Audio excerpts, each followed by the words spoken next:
Hello, everybody. My name's Anthony, and I'm here today to welcome you. And I want to talk about a few things. One of the things that I have been going through in my life again is some issues with shoulder pain, and it's been going on and off for about I don't know many years now. But so I've been doing a lot of research on it. So anyway. Finally, I thought it was rotator cuff and all these different things that they come up with.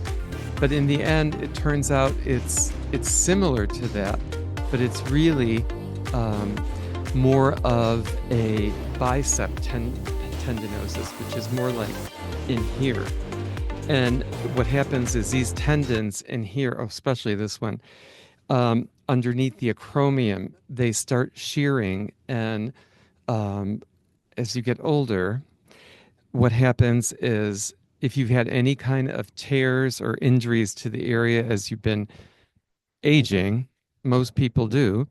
And since I did a lot of body work on other people, it seems that I have a whole bunch. And when I was working as a nurse, I did not go and do anything about it. And as a result, it's gotten a bit worse. So this is what we got.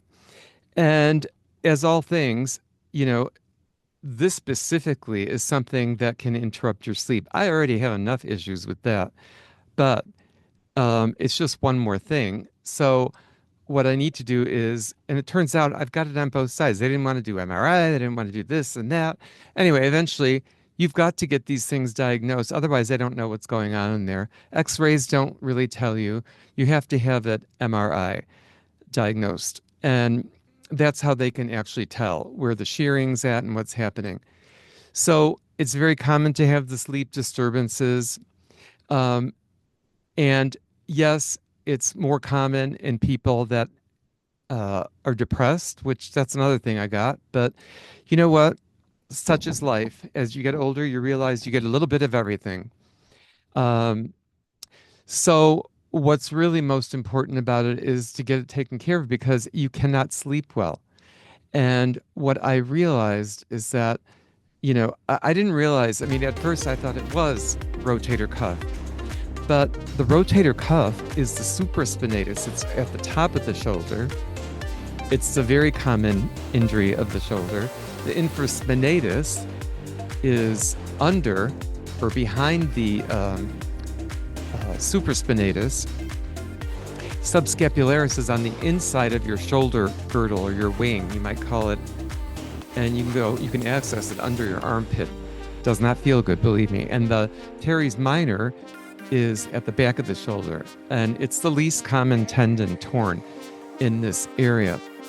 But what I found out about these things is all of this repetitive motion, like throwing, lifting, swimming, poor posture, it can all result in this. So of course, they want you to rest, ice, do corticosteroids or some kind of an injection. I did that. I did injections. I did the oral tablets.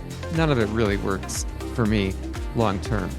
So I guess, after 6 months of dealing around with it, I just said, I've got to get this taken care of. So I'm going to be going in a few weeks and having it done. As a result of that, I'm realizing, it's not a huge surgery, but it is a surgery. And they have to go in with an arthroscopic camera and cutting and debriding in there. And it's basically cleaning out that bicep tendon and it's reattaching it. So that's what's happening. And so, but the thing is, why I'm saying it's not a good thing to ignore it, because if we ignore the bicep tendon, which is this one where you're, bringing it closer to you when you're flexing, there's a long head and a short head. And I believe it's the long head that goes underneath the coracoid and the collarbone. And so that's what does it, because a lot of there's a lot of muscles there that are compressed. And over time, it wears out, it shears. And I guess I have fraying in there. And so it gets a bunch of little things in there. And, it's a very small area. So, as with everything else, it's a very easy area to inflame and very difficult to get the inflammation out. So, not a good idea to ignore it because eventually it will just create more pain and you'll be in more stress. So, and you can have significant tearing. And the worse the tearing is, the more they have to go in there and repair the whole rotator cuff. And, that is really one of the most painful surgeries I'm reading about this. But the biceps tendon, it's called a tendonitis. Like I learn something new every day with all this stuff. But that one, it basically is focusing on repairing that long head. Like what they do is they take it, they snip it, and they reattach it on the humerus, maybe a little lower near the bicipital groove. And so they're just reattaching with anchors, with screw, depending. There's like 15 different ways it can be done from what the sports medicine doctor told me. So, and because I've already looked all of it up and I realized, what's involved with it. But the most difficult part of this whole thing is that it's the sleeping, because I'm kind of a side sleeper. I don't like, and I sleep on my back. I can even sleep on my face, actually, sort of, if my head is turned a little bit, but mostly on sides. So guess what? I got both of them. Both of them are screwed up.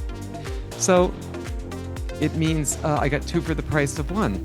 But problem is they can't do them both at the same time because you need one to take care of yourself in the meantime.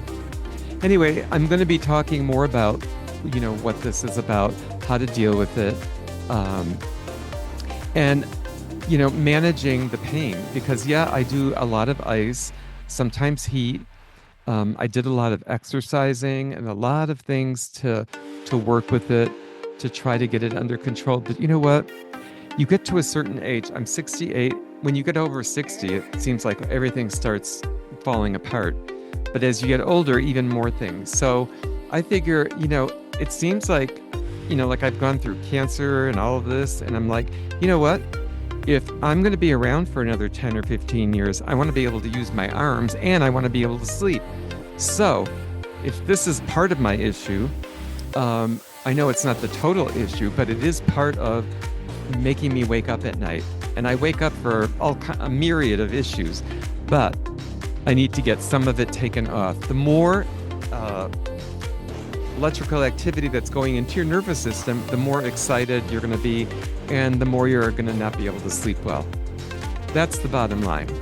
So, and like I said, there's all kinds of diagrams you can find on this, but most of the people, this is the shoulder joint I actually put behind me here, but the bicipital groove is like over here somewhere, and those muscles go up and they go under this coracoid and the subscapularis muscle, and they attach.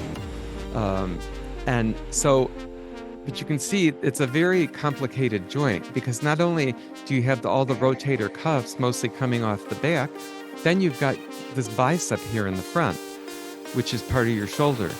So there's just a lot of things that can go wrong with it. So my work is going to be about showing you what to do with it, how to, and make sure that, get the x-ray, because usually they won't do the MRI unless you get the x-ray, and they won't give you physical therapy, or they won't even send you to a surgeon or anyone until you've gone through physical therapy. Once you fail physical therapy, then you can go get the MRI.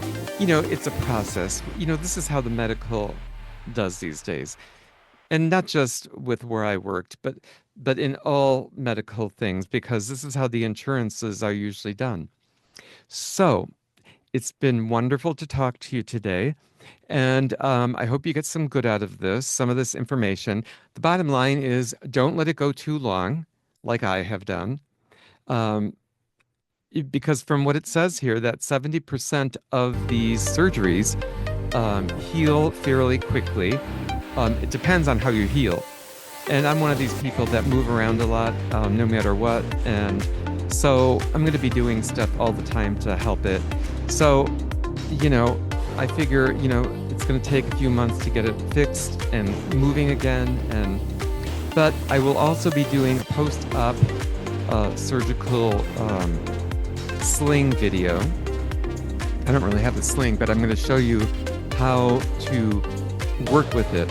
I've been watching some of the videos that talk about, what you need to do to sleep and the positions and all these things, because you have to also understand that, if you're going to get surgery, it's part of the whole process. If you're going to get surgery, you've got to figure out, you're going to have physical therapy after.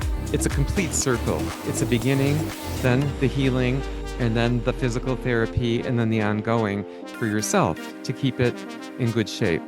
So the whole thing is a big process.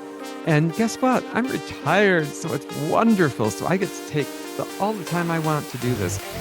But I'm really tired of it, and I want to get these things fixed because I want to have fun. I want to do more stuff that's fun instead of just going for damn surgeries all the time.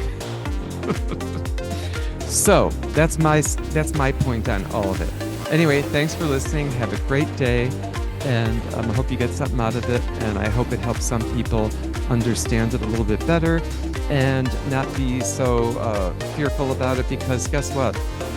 You have to take care of yourself no matter what's going on. Have a great day. This is Anthony from Healy Teach. Have a great day.